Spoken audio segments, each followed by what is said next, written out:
ঈদকে সামনে রেখে আমরা অনেকেই আমাদের ফেসবুক বা হোয়াটসঅ্যাপ বা সোশ্যাল মিডিয়ার যে কোনো অ্যাকাউন্টে আমরা টাইম লাইনে ঈদের পোস্টার বা ঈদ মোবারক পোস্টার দিয়ে থাকি। তো সেগুলো বেশিরভাগই আমরা গুগল বা অন্যান্য ওয়েবসাইট থেকে ডাউনলোড করে থাকি, বা আমাদের মনের মতো হয় না। ঠিক আমাদের মনের মতো বা আমাদের ছবি দিয়ে বা আমাদের চ্যানেল বা আমাদের সোশ্যাল মিডিয়ার লোগো দিয়ে আমরা যদি আমাদের ফোন থেকে বানিয়ে নিতে পারি একটি professional and qualityful Eid Mubarak poster, তাহলে সেটি কেমন হয়? চলুন আজকে সেই বিষয়ে বিস্তারিত আলোচনা হবে এবং প্র্যাকটিক্যাল দেখানো হবে ভিডিওর মাধ্যমে। আপনি ভিডিওটা শেষ অবধি দেখতে লিঙ্কে ক্লিক করার পর আপনার সামনে এরকম একটি পেজ খুলে যাবে। তো আপনি এখান থেকে আপনার পছন্দ মতো PNG ফাইলটিকে ডাউনলোড করে নেবেন।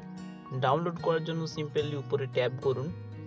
ট্যাপ করার পর কিছুক্ষণ ওয়েট করে নিন এবং উপরে ডাউনলোড আইকনে সিম্পলি ট্যাপ করে দিন। তো ডাউনলোড আইকনে ট্যাপ করে দিলেই আপনার ফাইলটি আপনার সেভ হয়ে যাবে।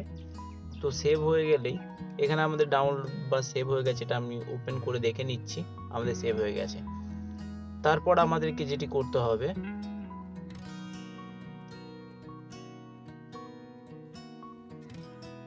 তো এবার আমরা চলে আসব আমাদের Pixellab অ্যাপ্লিকেশনে।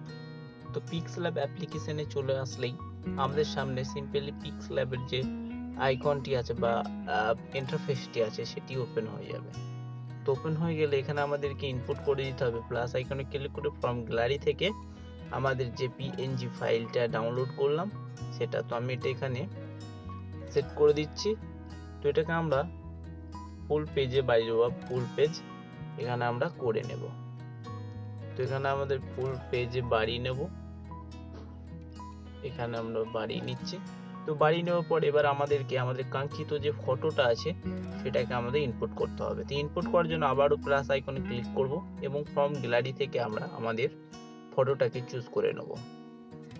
তো ফটোটা আমি চুজ করে নিচ্ছি, আপনি আপনার মতো ফটো চুজ করতে পারেন।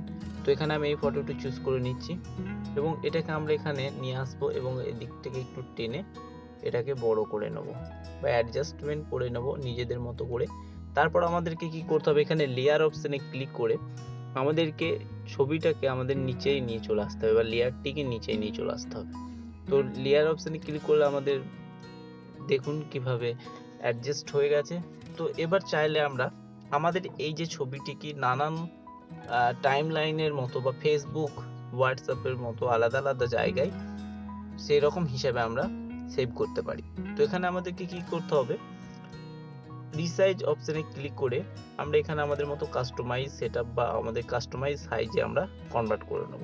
তো এখানে অনেক রকম সাইজ আছে, আমি এখানে YouTube thumbnail, YouTube channel banner আরও আপনি যেটা চান সেটা করে লাগিয়ে দেবেন। তো তারপর আমি রাইট চিহ্ন করে এখানে আমরা সেভ অপশনে ক্লিক করে সেভ অ্যাজ ইমেজে ক্লিক করে দেব। তো এখানে একটা জিনিস আমাদেরকে বুঝে নিতে হবে, এখানে কোয়ালিটি আছে কাস্টমাইজ করতে পারেন। কোয়ালিটি আপনি যদি চান তাহলে আলট্রাতে রাখতে পারেন, নয়তো low, medium, high and very high, আপনি যেটা হোক খুশি সেটাতে রাখতে পারেন। তো আমি এখানে সাজেস্ট করবো আলট্রাতেই রাখবেন, কারণ আপনার ছবিটি কোয়ালিটি যেন খুব ভালো থাকে। আলট্রাতে রাখলে আপনার ছবির কোয়ালিটি ভালো থাকবে। তো এখানে আমরা সেভ করে নিচ্ছি গ্যালারিতে। তো সেভ হয়ে গেছে। তো